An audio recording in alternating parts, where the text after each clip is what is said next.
Good morning. Thank you, Fernando. Thank you, Professor Kyoko Matsui. Thank you, Topcom. Thank you, Professor Spidey, for inviting me to participate in the third conference of OCTA. This is my disclosure. Myopic maculopathy is one of the most complex diseases of the macula due to the most component for atrophy, neovascularization, hemorrhage, macular traction maculopathy, and some changes in the normal profile of the retina.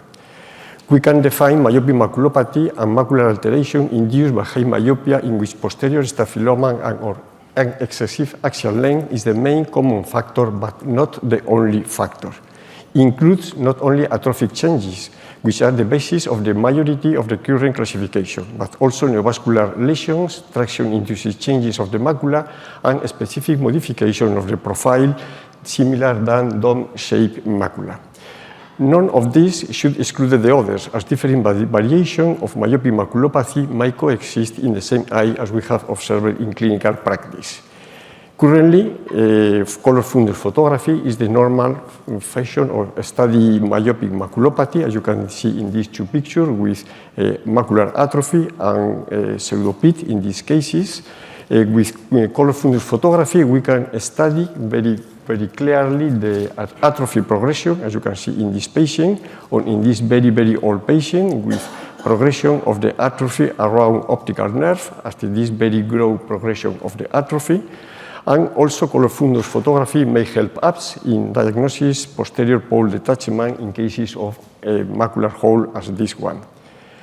Based in color fundus photography, Professor Ono Matsui and co-workers proposed the new classification to study myopic maculopathy.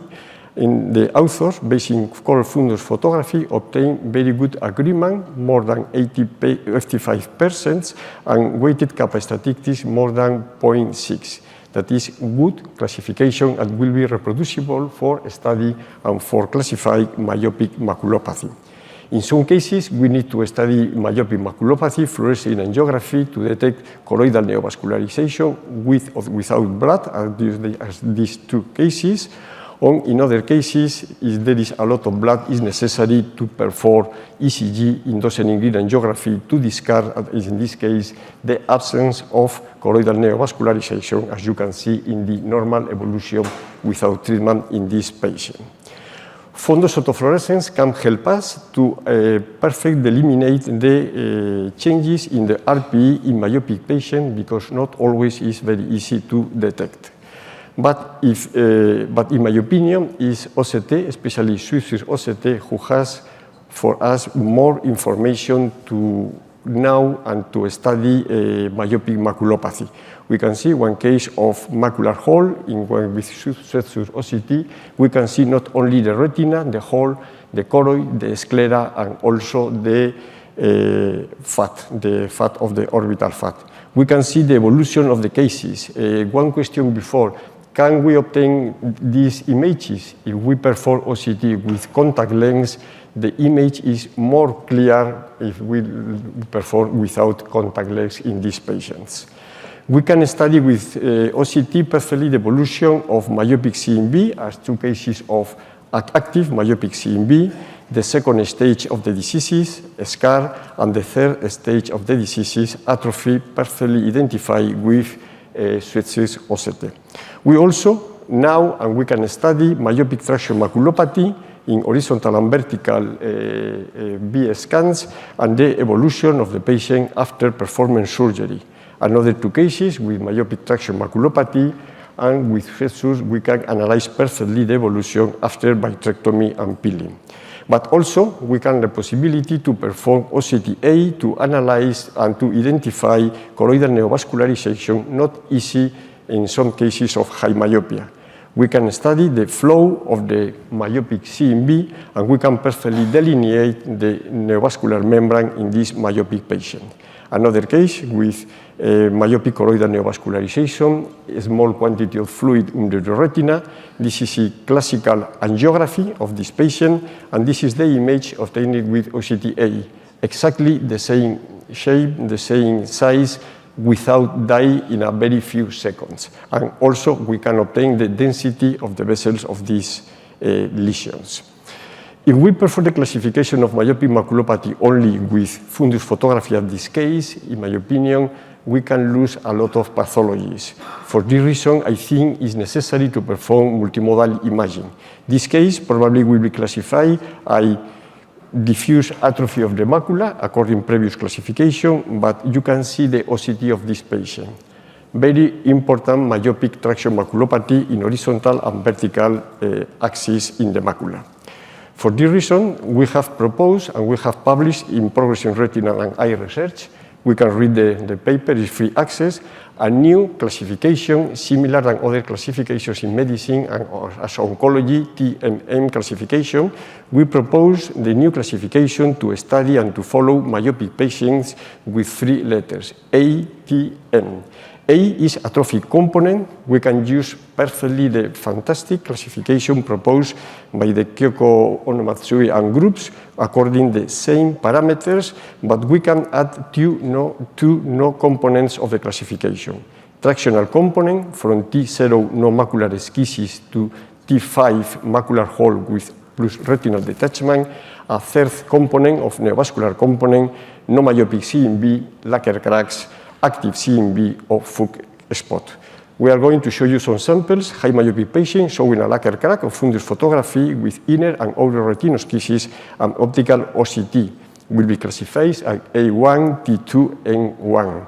Another patient showing diffuse atrophy and subfoveal hemorrhage on fundus photography accompanied by an active CMV lesion on OCT will be classified as A2, T0, N2A.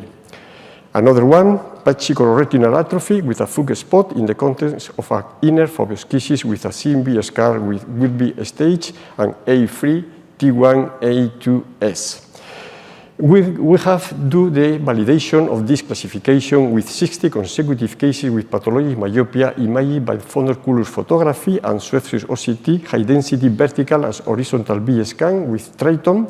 3 observers were trained to use the classification system and they asked to apply the classification. A senior retinal specialist and 2 retinal specialists from my hospital grade the same images twice with 1 month between both examinations and with no other clinical information in a masked fashion. Intra-observer agreement, percentage of cases agreed to assessed by the other semi-observers and the weighted kappa statistic were calculated using the diagnosis made by the senior retinal specialist as a reference. Intergrader agreement and phase kappa statistic were calculated. The results were expressed as moderate plus 0.4, good 0.6 and excellent 0.8. This is some examples of the classification with color fundus photography and 2 OCT Schweppes images. We can analyze the different cases, in this case without traction, macular traction maculopathy, in this case only atrophy, another traction myopic maculopathy of dome-shaped macula in this case. But this classification serves us not only to study one static situation, we can evolve during the time. This is a patient operated by refractive surgery 30 years ago, develops 12 years choroidal neovascularization. At this moment, the classification will be A2, T0, N2A, was treated with anti-VEGF injection. The choroidal neovascularization changes to N2S, and 10 years later, the patient developed traction maculopathy, changing to T0 to T1. The patient was operated on by vitrectomy, peeling the membrane, and this is the actual situation of the patient, and this is the actual classification according to our proposal. Using this sample classification, we can know the evolution of the patient during the time. This is more samples. We have performed in 60 eyes, 18 male patients, 30 rights, at least A1, T1, or N1 in every case, spherical equivalent, mean spherical equivalent -13, and mean age 63. This is the frequencies of the atrophic component of the 60 patients. This is the frequencies of the traction component of the 60 patients and the frequencies of the neovascular of our patient. This is the result of intergrader agreement. For atrophic component, the intergrader agreement more than 90%. This is very, very good results. But for traction and neovascular is 97 or 96. Very good results. The value of kappa, weight kappa, to know the evolution intragrader agreement was always perfect, except this one is my mistake, is only good. If we analyze the intergrader agreement, is the comparison between 3 observers, we found 80 for atrophic, 94 for traction, and 90 for neovascular. That is very, very good results with a very high level of kappa statistic. This is the results for the different variable atrophic lesions, 1, 2, 3, 4 levels. This is the results for traction, and this is the result for variable neovascular study. The limitation of our study, only 60 cases have been studied. The ATN classification must be validated not only by our researchers, by also international investigators, and our classification does not consider dome-shaped macula.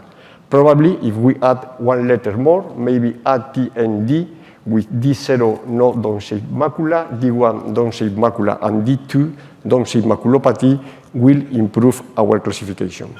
In conclusion, myopic maculopathy must be studied always by fundus exploration, retinography, and OCT. Fundus autofluorescence can help us to study the retinal pigment epithelium. Fluorescein angiography on OCTA much better is necessary in cases of suspicion myopic CMV. ECG is only necessary in a very few cases. A new ATN classification of myopic maculopathy offers us a good information about the pathology of our myopic patients, not only at this moment, only the evolution during time, and it's possible to share this information and only to know the evolution of our patient in the clinic. I want to thank my collaborators in my hospital to perform this classification and everybody for your kind attention. Thank you. Thank you.